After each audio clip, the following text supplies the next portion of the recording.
Marcus Blonde. Blonde? Yeah, Marcus Blonde. It's all those white women.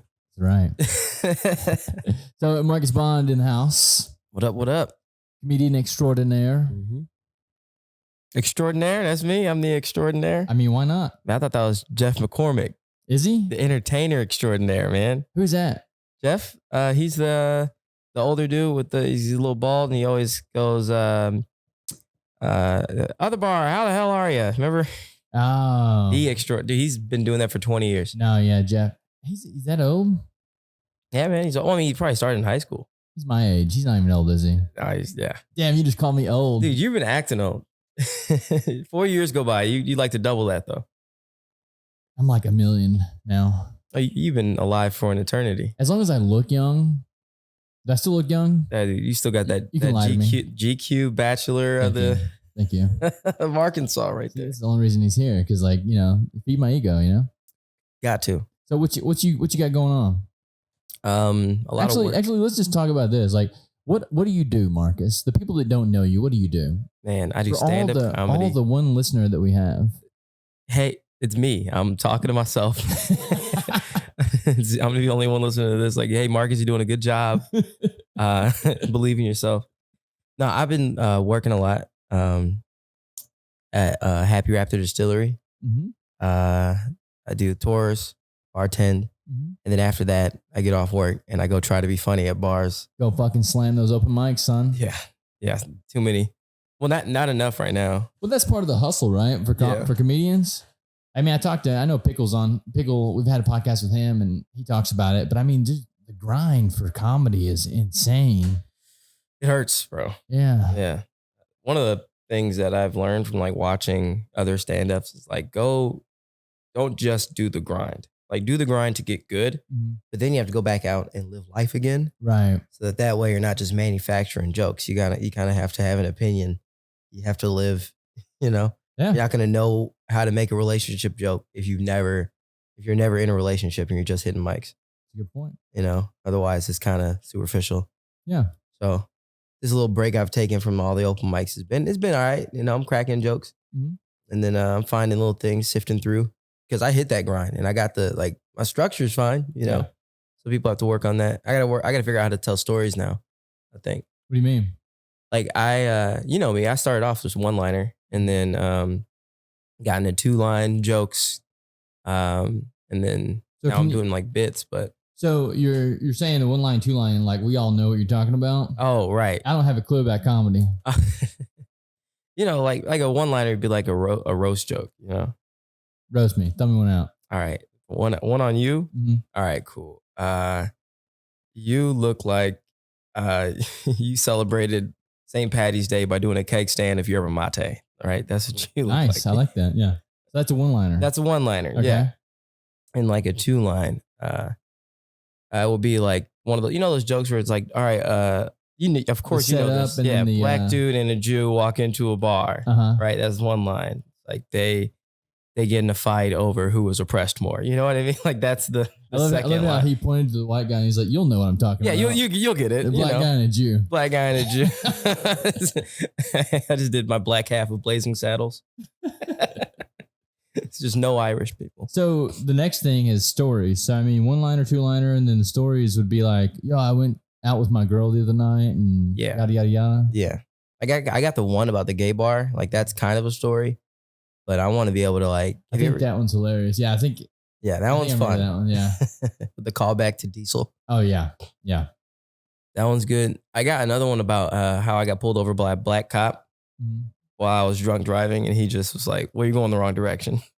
Oh, nice. He just let me go. Yeah. But I don't know. I don't know. I think I'm good at it when I do it. I just got to write some good stories. Yeah.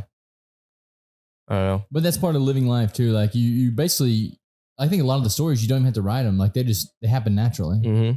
Like, I know I went on a Bumble date one time with this girl who didn't wear shoes. Like you can't make this shit up. When she told me that, I was like, what the fuck? So I look under the table, literally no shoes on. Dude, you got to look at, like, they need that on the app, where it's like, do you smoke? Not smoking, do you drink? Yes or no? It's like, do you wear shoes? We need like a sandal. Bro, yeah, that's not even a joke. Yeah, you can't make that up though. That's what you're talking about. Like living life, like weird shit just happens like that. And you're like, oh my God, really? Yeah. How in tune with like the earth can you be when you still have to shop at Target? Like that tile under your feet isn't doing anything for you. Oh yeah. Like I think I'd get it if she wore shoes inside, but not outside. Like I would entertain that. The grounding aspect. Yeah. I like shoes. You have to have shoes on asphalt. That's man-made as fuck. You know what I'm saying? That's not naturally occurring asphalt. So you're wasting your time. You're not in touch. You're not even touching the earth. It's dirty too. Yeah. Like it's gross. One of the things I was asking her, when she told me she didn't wear shoes, I asked her about the grounding thing. I was like, oh, so you're grounding. You know, like the hippie thing, grounding. Yeah. And she's like, no. Just no shoes. Just no shoes. And I was like, so what? So my next question was, what about when you go in the French Quarter? She's like, no, I never wear shoes. And I was like, what the fuck? So I bartended in the French Quarter for 3 years. I've seen a puddle of water with horse shit in it, with vomit in it, and piss. It might not even water. It might have just been piss with all that other stuff in it. Yeah. And like, that's what she's walking through. Dude, I was smoking a cigarette in the French Quarter, threw it into a puddle. It burst into flames. Yeah. Dude, that was the end. That was the end for me. Like, she spent the next 20 minutes berating me on how wearing shoes was bad, but she had no real reasons. And everyone in the place, by the end of this day, everyone in the place was looking over at us like, what the fuck are they talking about? That. Yeah. You know how to choose them, man. Why? How long did you try? It was Bumble, so she hit you up first. She was cute, too. She was cute. Yeah. And I'm assuming there were no feet pics. No feet pics, yeah. Well, luckily, feet fetish isn't my thing either. So, I mean, a guy who likes some stinky feet might have been into that. Oh, he'd have been like, yo, never wear shoes? Yeah. Oh, the toes are always out? Sign me up. Yeah, dude. I don't know. You must have those hobbit feet, too. Yeah, I didn't look at them that long. She could pick a nail out of her foot and barely even notice it. Just her saying it once was enough for me. But I mean, like, that's the type of stories that you're looking for, right? Mm-hmm. That's it. I don't think I have one like that. I remember I had one where I was too broke to pay for the nachos. Mm-hmm. And I had to check my account. She's like, are you checking your account for $16? I was like, shut up. Yeah, yes. She's like, all right. No call back. I got it now. I got at least 16. Let me check my wallet. You got some nacho money now? I got nacho money, man. Nice. So what else you got going on, man? How else does the comedy grind work? Like what's the format that you need to do? Like you go to open mics. Yeah. You learn a format of telling jokes. Mm-hmm. Finding your voice, or at least what you're doing at the moment. Because a lot of people change it up. The thing I've been doing recently has been going back and listening to the greats to get like inspired again. Mm-hmm. You know what I mean? Because if you don't look at the possibilities or what's already been done, then you're not going to know what's possible. Because you might think you're on to some new shit that's never been done before, but you've never seen Steve Martin play the banjo and do an act out. You know what I mean? Mm-hmm. Like, yeah, you're not that creative, bro. It's happened. Mm-hmm. It's kind of like if you can't be a good author unless you've read Ernest Hemingway. You know what I mean? You think you invented brevity. That motherfucker has a 1-word sentence that says it all. You know, what's that one? It was like I walked up to the river. The river was there. Moving on. No color to it. And you might think you're a genius for thinking of that, but he did it. And he has many books you could read. So like, I just been listening to Richard Pryor, who is crazy storyteller. This dude is a maniac in comedy because he'll go crowd work in a special, then go into a joke, then call back to that dude that he was talking to earlier, then go into a story. So I could just tag, punchline, call back, crowd work, act out. Like this dude is just a maniac, right? Well, it has to do with being comfortable with yourself and being comfortable on stage too, right? Yeah. Well, he was comfortable with himself in like in a wild way because he's bisexual. No. Yeah. He's bi. And you could have known, right? Because he's such a wild dude, but he never really was out about it like that. Right. Him and I think Paul Mooney. You ever hear of him? I don't think I know Paul Mooney. Oh, if I show you Paul Mooney, you're gonna lose your mind. Because I might know him if I saw him, but like I just don't know the name. Dude, he sounds like one of the greats. Like I let my girlfriend listen to him, and she never heard of him before. She was like, "Yo, who is this? Who is this?" And I'm like, "Yeah." Because he did some very pro-black stuff at a time where that wasn't really in vogue or on TV. So he's got this album out they did in like 2005, where like during the OJ shit. And it is just, it sounds like Dave Chappelle now. You know what I mean? Yeah. Like Dave's good and all, but there are greats before him. I love Dave Chappelle, dude. Oh, God. There's something about the way, I think it's a comfortable thing too. Like when he's on stage, it's like he's at home. Yeah. I mean, he spent most of his time there. Yeah. Like if Dave Chappelle, you know, when people cheat on, like when guys cheat on girls, it's generally someone from work, because you spend like, you know, 40, 80 of your hours over every 2 weeks there. And then she's got a job, you know, you spend more time with the girl at work. Kind of like every politician's always banging the secretary because they live at that office. If Dave Chappelle were to cheat on somebody, it would have to be somebody on stage with him. You know what I mean? He would just shove a mic up his ass. Yeah, at this point, you're right. Sorry, Dave. That's just how much time he spends on that stage, bro. Yeah, one of my faves is Mitch Hedberg. Mitch, killer. He has such a unique style. Drug addict. You think that's what it was? Oh, big time. Why, you know that? Well, I knew he was on drugs, but like those like he was one-liners, right? Was that a one-liner? Oh, that's one-liner. Yeah. Yeah, a dog is always in the push-up position. Yeah. Dead stop. And then he just like pauses and he waits for the laugh, and he's like this high look on his face always with the mic in front. Yeah. It's amazing. I met this dude who opened up for Mitch Hedberg. He was in town last weekend, and I hosted for him and this girl, Rosie Tran. His name was Yoshi. Mm-hmm. He did that, and he used to work with Patrice O'Neal. So when I heard that, I was like, did you kill both of them or what? What'd he say? No, I didn't say that to him. I couldn't. But this dude was crazy good. He's from Washington, which is where Mitch Hedberg's from. And he said that he still keeps in touch with Mitch's wife, and that they have a special that they didn't release. Something about Washington too, man. Like people always do drugs up there. Yeah, didn't they legalize it, or was that Oregon? Well, I don't know if it's legal there, but I mean, like that's where Nirvana was formed too, right? The clothing brand? No. Like one of these Gen Z kids. Like Nirvana's like Nike, right? Yeah, but no, like Kurt Cobain, right? Mm-hmm. From up that area too. Like he was ended up offing himself because of heroin and stuff, right? Damn. And that was also where oh my God, what are the other bands? There's like a bunch of like talented people that come from that area, but they all end up getting on drugs and stuff and killing themselves. Fuck. Patrice died from eating too much sugar, though. Ah, he was so amazing. Crazy. I think they should bring comics back on like Fox at night. There was a podcast that Patrice was on a lot. I used to listen to my buddy. What is it called? It was like two white dudes that had a podcast, and they were both comedians too. It wasn't Howard Stern. No, it wasn't Howard Stern. That's the one that Patrice and Bill Burr would always go on. I can't think of the name. They ended up getting canceled because of the cancel thing.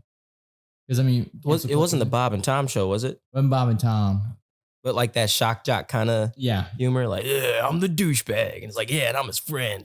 No, these guys they just didn't have any filters. And that's why Patrice was on their show all the time, because they were buddies with Patrice and everything. But then these guys would just talk about whatever. And one time they said a joke and Patrice wasn't there, and it was an N-word joke. And instantly they got canceled. Like when Patrice was there, he didn't give a shit. Like he like nullified it. Oh, yeah. They were all buddies and stuff. Yeah. He would probably talk shit to them. Yeah. Like, what the fuck? You just said that? And they'd be like, well, yeah, there was a joke. He's like, but it's not funny. Yeah. But that's not fucking funny. All right, I get it. You tried. But what? You know, he would deflate the shit. And then you have Bill Burr there too, and he's doing the same shit. Bill Burr would be like, this is how you should have said it. You know? Dude, he's so talented, Bill Burr. Man. Like, I didn't realize he was such a good actor. Yeah, it seems like he acts like himself, which is in the show, the hardest thing to do. Yeah, whenever he does it, it's just kind of him. He's so good. Like, what was he was on The Mandalorian, right? Yeah. He was so good in The Mandalorian. Like, I don't know. You've heard what Bill Burr said about Patrice, right? No, what did he say? He said, like, since Patrice died, he was like the bar. You know what I mean? Yeah. He was like the rabbit in front of the greyhounds that everybody's chasing.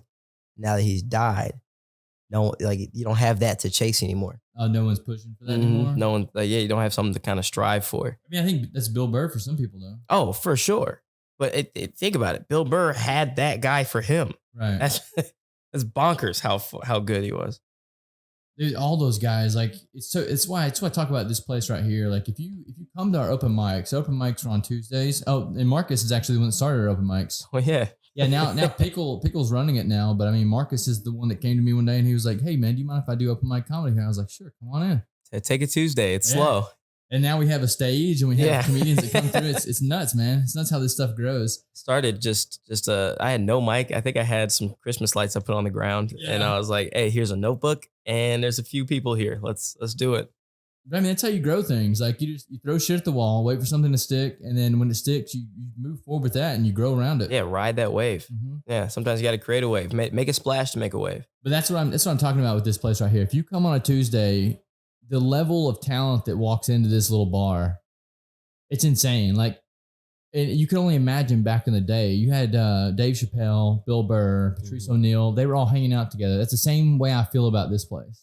Oh, for sure. Like these are the people that are going to be, one day they're going to be like, oh shit, I saw this guy at another bar, open mic one night. Yeah. Like we hung out, we chatted, we had a good time. Like this guy's amazing. People are going to be amazed at some of the people here were like friends with each other. Yeah. Like, oh, wait, they know each other? They've known each other since they were this age? Like, oh, wow. Mm-hmm. They do drastically different things and are both wildly successful. But yeah, like, oh, what bar I used to hang out at? Like, oh, it was another bar. That's why I love this platform, dude, because it gives me the ability to like work with so many different types of artists. Yeah. I had no idea what's his name. Joey was just living like a wild man. Oh, Joey. Yeah. So there was a guy on just before Marcus, and it was Joey Papali. This guy went to Washington. If you haven't heard of the podcast, he went to Washington and just like went out in the woods and was living with like these 6 other people.